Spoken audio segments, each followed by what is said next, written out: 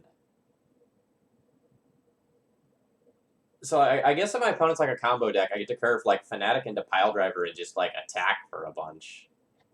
I think this is a keep. I'm gonna keep it.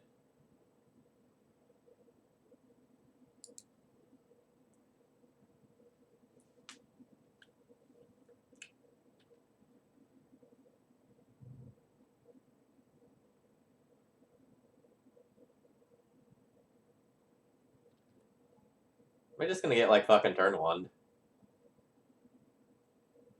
Don't do it.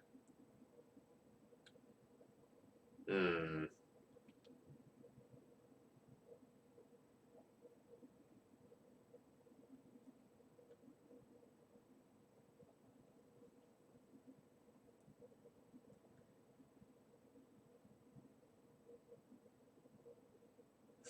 Nope. Nope, Mike. It's just regular old goblins.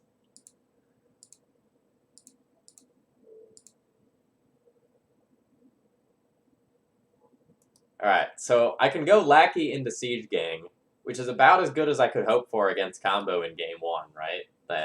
That's very good in terms of clock.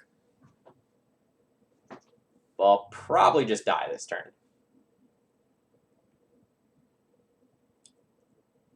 So I have a turn 3 Goldfish, because Siege Gang plus Piledriver plus Lackey is 19 in a turn.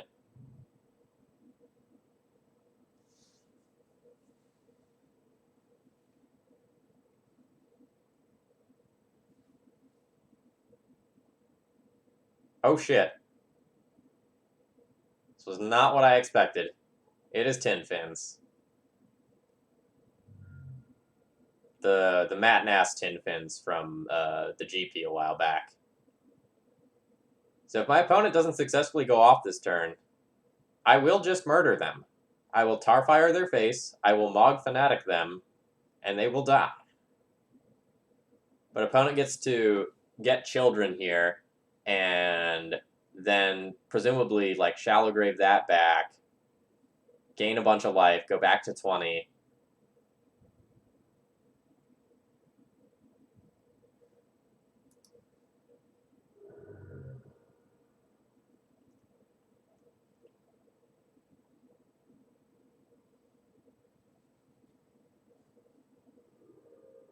Alright, so opponent opted for the attack first.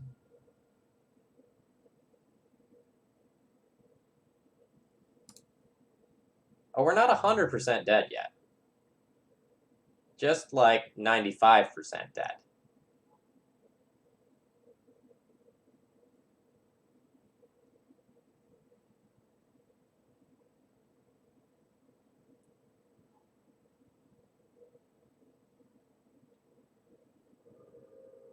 Now it's looking bad.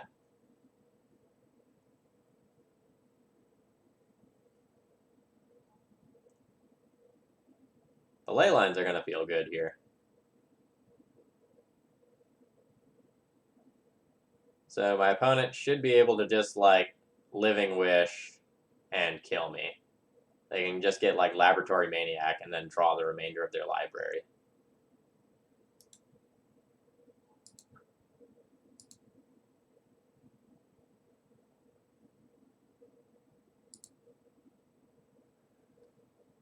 Okay.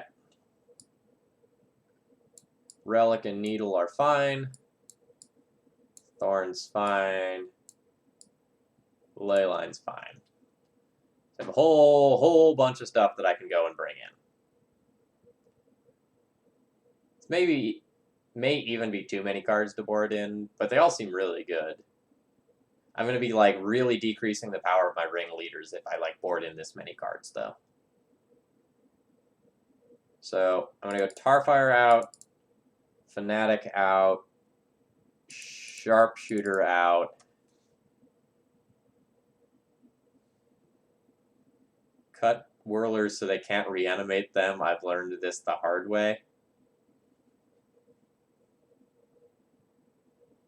Okay, yeah, I can see that. I want these out.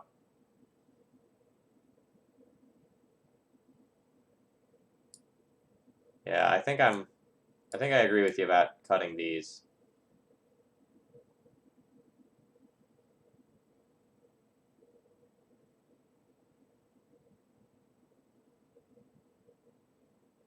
I probably need to trim some number of the ringleaders since I'm really decreasing my number of hits. I want to keep Sting Scourger in the deck specifically for a Merit Lodge token. I think I either want to cut 3 or 4 ringleaders.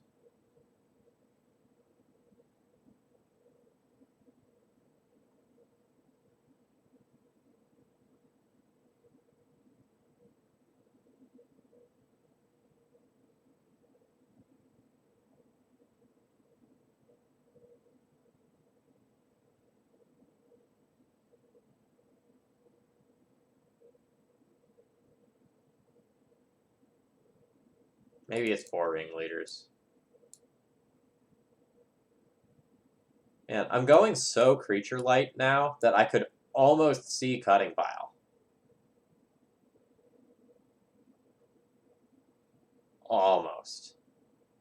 Like I'm still at 21. Oh shit, I need to play one more creature. I cut too low.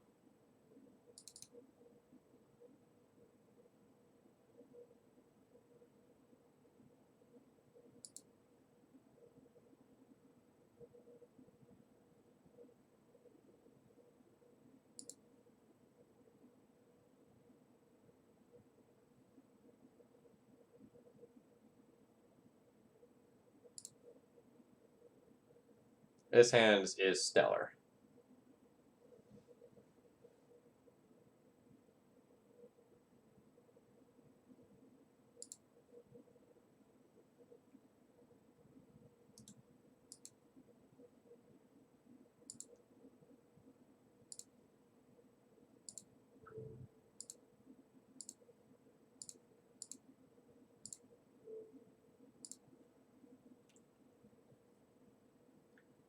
I don't know that I actually overboarded, right?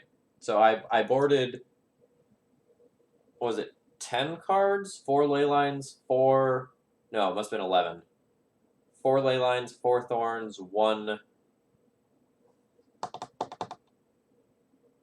relic, 2 needles. That seems fine to me.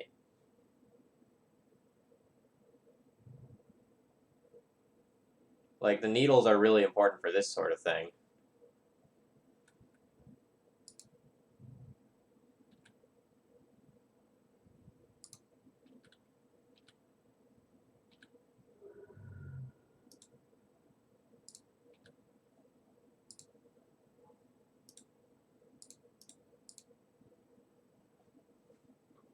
I think I just get Pile Driver, right? And just get aggressive. Like, I could get Siege Gang Commander to put in next turn, but Pile Driver, like, just represents a shit ton of immediate damage and makes a Grizzlebrand much worse if my opponent somehow poops one into play.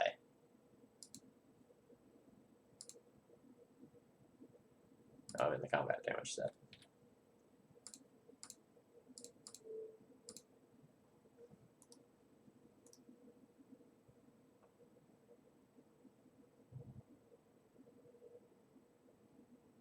Oh, please don't just, like, Merit Lodge. God damn it.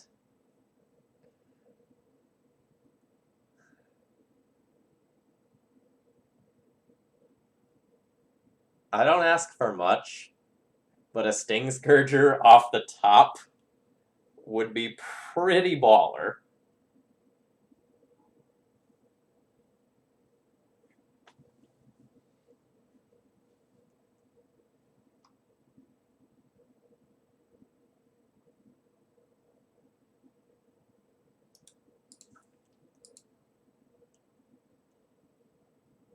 Rough.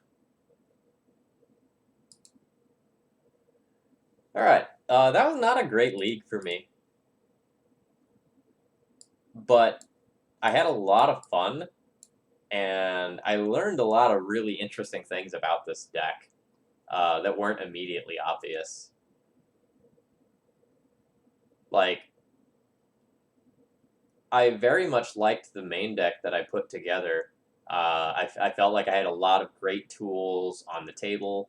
I got a little unlucky a few times. I definitely made plenty of errors, but like I don't regret the list that I submitted. I felt pretty good about this. Like I really liked it. Again, not 100% sure on the sideboard. Like you have to choose like how many like relics, fairies, surgicals, ley lines, thorns, chalices do I want for various different decks,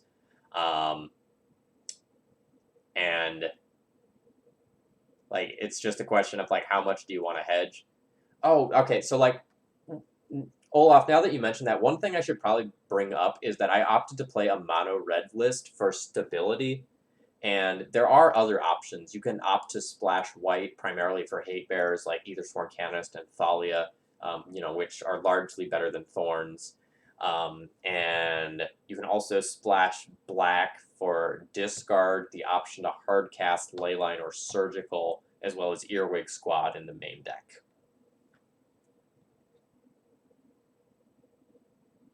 Oh, Gabalaki, I knew that third Chain Whirler was excessive, but I was playing it.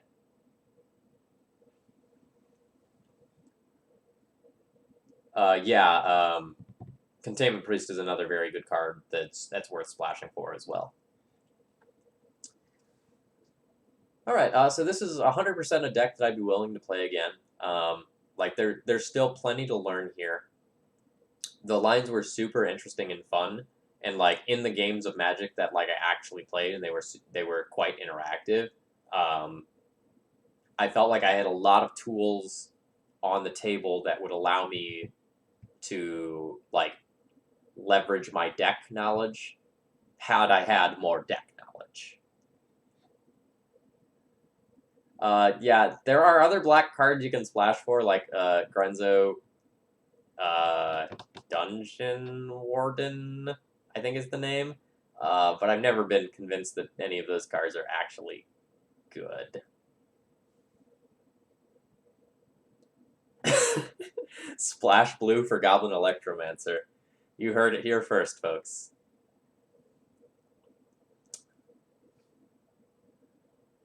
Alright, so that's all I have for you this evening, folks. I hope you enjoyed. I'm going to host someone who is probably playing some Death and Taxes, and I hope to see many of you on Thursday. If not sooner, remember the Legacy Premier League is on Wednesday on It's Julian, and there's going to be some great content there. If you liked what I was doing tonight, Goblins are just in terms of my content, please follow. And if you really like it, consider subscribing or donating to make me play a deck like this again, or some other deck of your choosing. I've got some fun things queued up for the next week or so. There's somebody talking about donating with an Esper Academy Rector deck. Arena Rector deck, and I'm looking forward to trying that out. Yeah. Olaf, absolutely. I'll give your Discord a shout the next time I do anything like this. All right. Cheers, folks. Have a good evening, and I'm going to send you over to someone else.